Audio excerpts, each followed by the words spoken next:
What is up, my friends? I am Keegan, and welcome to my second video on camera stuff, but not my second video ever. I used to have a past YouTube life. Anyways, in this video, I don't have the lens anymore, but I'm gonna talk to you about the RF 28-70 f2 lens for the EOS R system. I had it last week. I rented it for a week and I got to test it out at an event that I shot, and I want to give you my thoughts. I'm gonna tell you what I thought about the lens and if I think that the lens is worth that hefty $3,000 price tag. It's so expensive. Spoiler alert, I don't think it's actually worth it. But is it amazing? Yes. If you keep watching, you'll find out exactly why I came to this conclusion. Before we start, I just want to give a huge shout out to my buddy Ariane, who came to the event with me and filmed. I'm gonna link his Instagram in the description. If you can jump over there, give him a follow. I'm sure he'd really appreciate it, and so would I. All right, cue event footage now.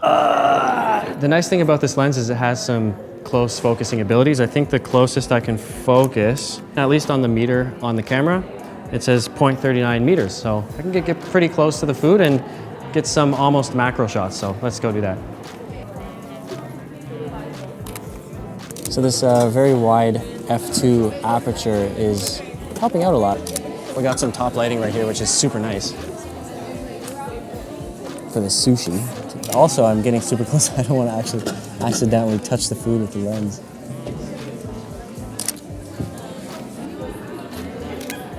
I like it a lot. It's really heavy though.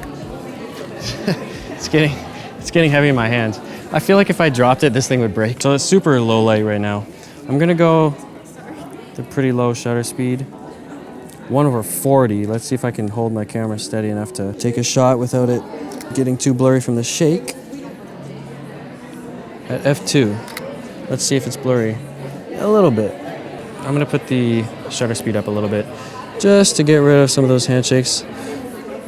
Image stabilization would be pretty handy in this lens, but I understand why they didn't put it in. It would have made it way more expensive and probably even bigger than it already is. I don't know if I'd be able to deal with that. I'm gonna try and take good pictures, good candid pictures of people eating. I'm really looking for candids. I don't want anything set up. I want to show that people are enjoying this food. See, okay, she looked at me, so I turned away. Right now, she's giving me great looks. And the eye autofocus is killer on this camera. It's insane. I'm having no issues whatsoever focusing. The lighting's pretty nice too, on this spot at least. That was great. Okay, I got a lot of good candids of her. So usually I prefer like a lens with a lot further reach, like a 85-1.4 for events, especially with the low apertures of those primes. I can get good candids from far away. But going up to 70 on this one is not too bad. I'm not really getting as far as I'd like. Yes, she looked at me, so I had to turn away. This is pretty insane, this eye autofocus. She's super far and it's getting them. That's crazy. This is the first time I've had eye autofocus work from this far away. There we go. Oh, she looked at me. That's okay. Just trying to get her feet in and everything. Use the people as framing. I wish I had a bit more reach. What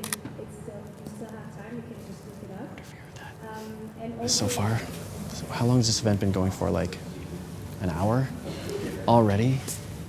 My hand's starting to hurt. One thing I really liked switching from an A7 is the bigger grip, and I could do a 3-hour event and not get tired. My hand wouldn't hurt, but with this lens, it's really starting to hurt a lot after just like an hour. So that's something to think about. Okay.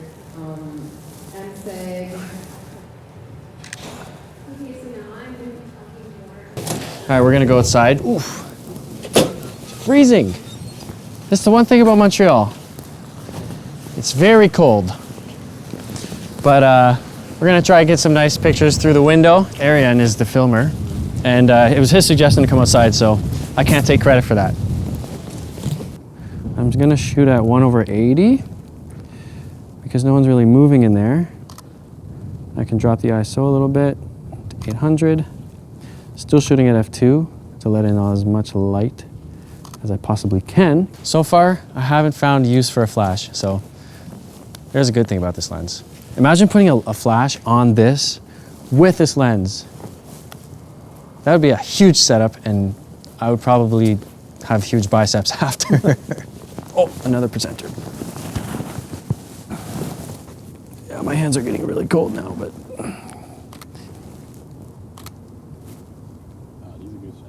Sweet.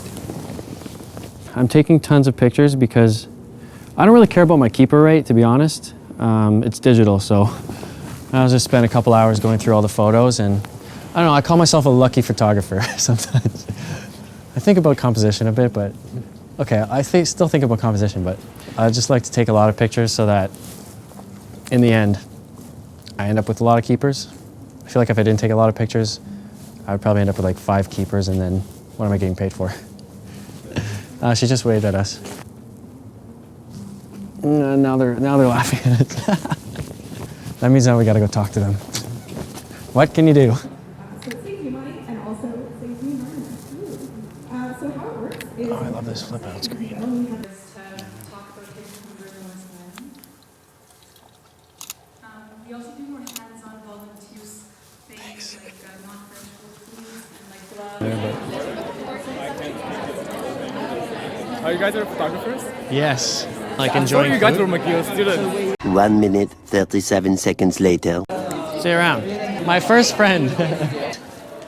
Get a nice aerial view, good vantage point. It would have been cool to have all the food from up here, but damn, that would have been a cool vantage point for the food. All right, so that was about an hour and a half, 2 hours with this lens. I really do prefer having a bit more reach in events, so like having an 85 or 135, just to get further, get closer into the people and get better candids. I don't like using flash at events that much because it kind of, to me, ruins the effect of the candid shots. People kind of see the photographer a lot more when there's a flash. So a fast lens is ideal for me. Plus side of this lens, it's heavy. So if someone tries to steal it, it's gonna weigh them down and you can catch up to them easily, right? Or you can use it as a blunt weapon if someone tries to steal your camera body. You just throw it at them and take them down. Anyways, I'm excited to see how these photos turn out. So let's go to my office and take a look at how they turned out. See you there. Hello and welcome to my humble office. Before we get started, I just want to say that this video is sponsored by no one. Sponsored by you, let's say that. Thank you for coming this far in and watching. If the information I've given you so far has been useful, please leave me a thumbs up, subscribe, and ring that bell. Okay, so before we get into looking at all the photos from the event, I just want to say that I'm currently filming this segment of the video with the 28-70 lens. What do you think? It's sharp. I think it's really, really sharp. And look at that bokeh. It's amazeballs. It's amazeball. Amazeballs. And look at those bokeh balls. Don't look at my face. I know I'm in focus, but they're really round. And I think that's what people like. You know, those bokeh fanatics, I think that's what they like, is very round, soft bokeh balls. Okay. Take a look at the creamy bokeh that this lens brings to the table.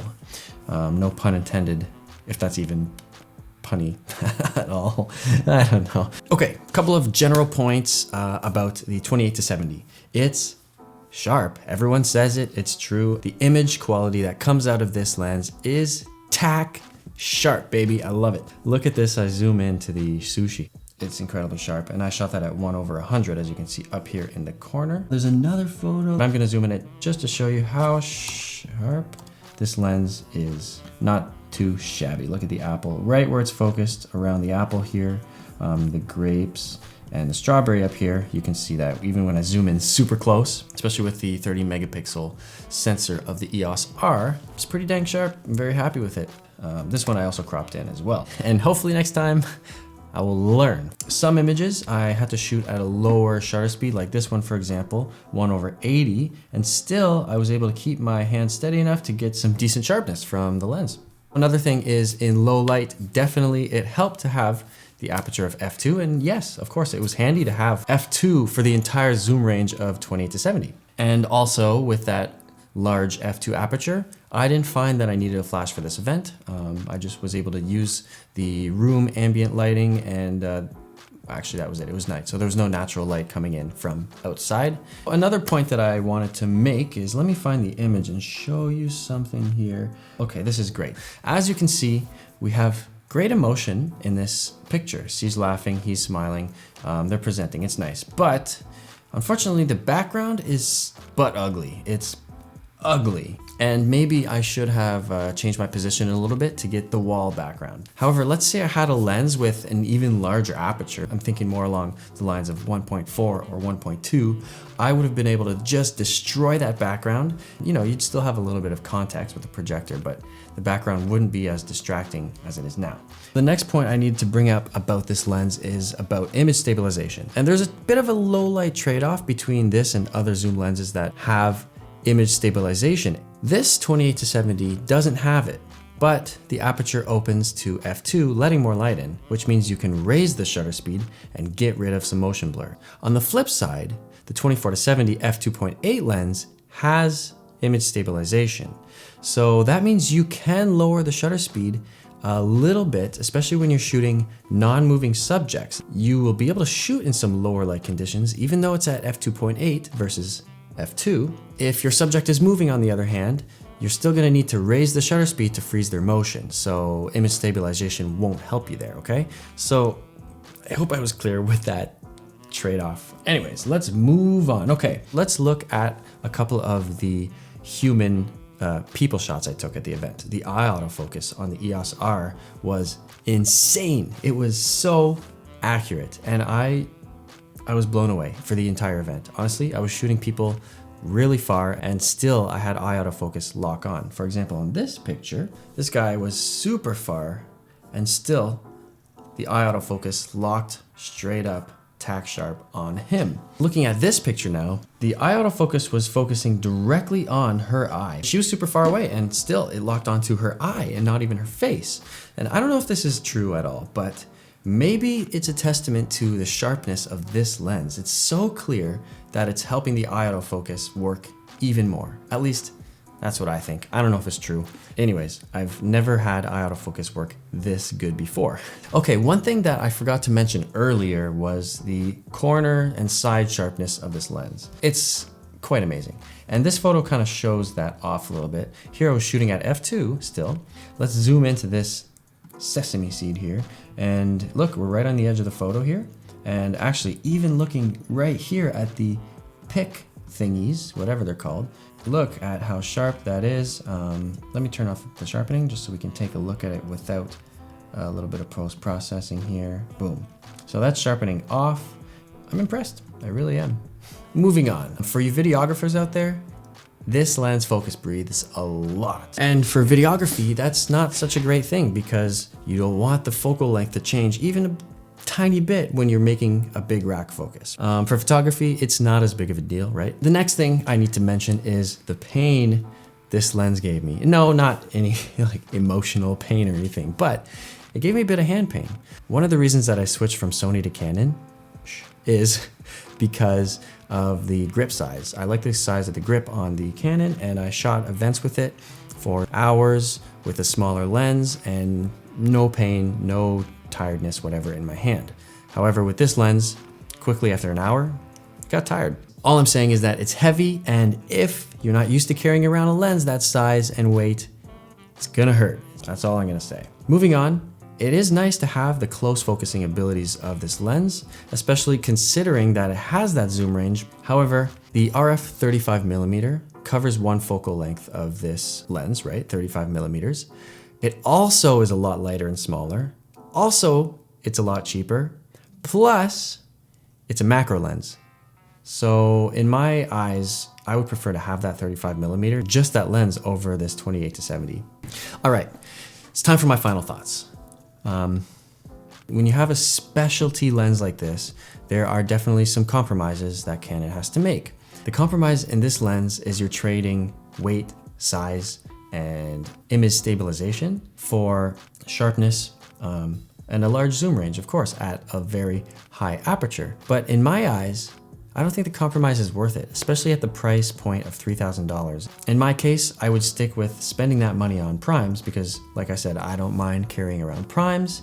I'd rather have more background separation and more low light capabilities because I try to avoid using a flash as much as possible, and that's just my style. It could be different for anyone else. I do have to say, it's a fun lens to use, it's very sharp, and I might just rent it once in a while if I feel the need to use it, but I would rather have those prime lenses. So that's it. I hope you liked this video. If you did, please leave me a thumbs up. Subscribe to my channel because oh no, for God's sakes. Hey Google, turn the lamp all the way up.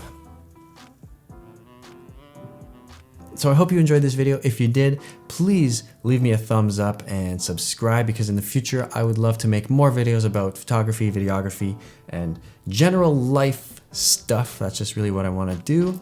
And if you feel so inclined, ring that bell for notifications and I will catch you on the flip side.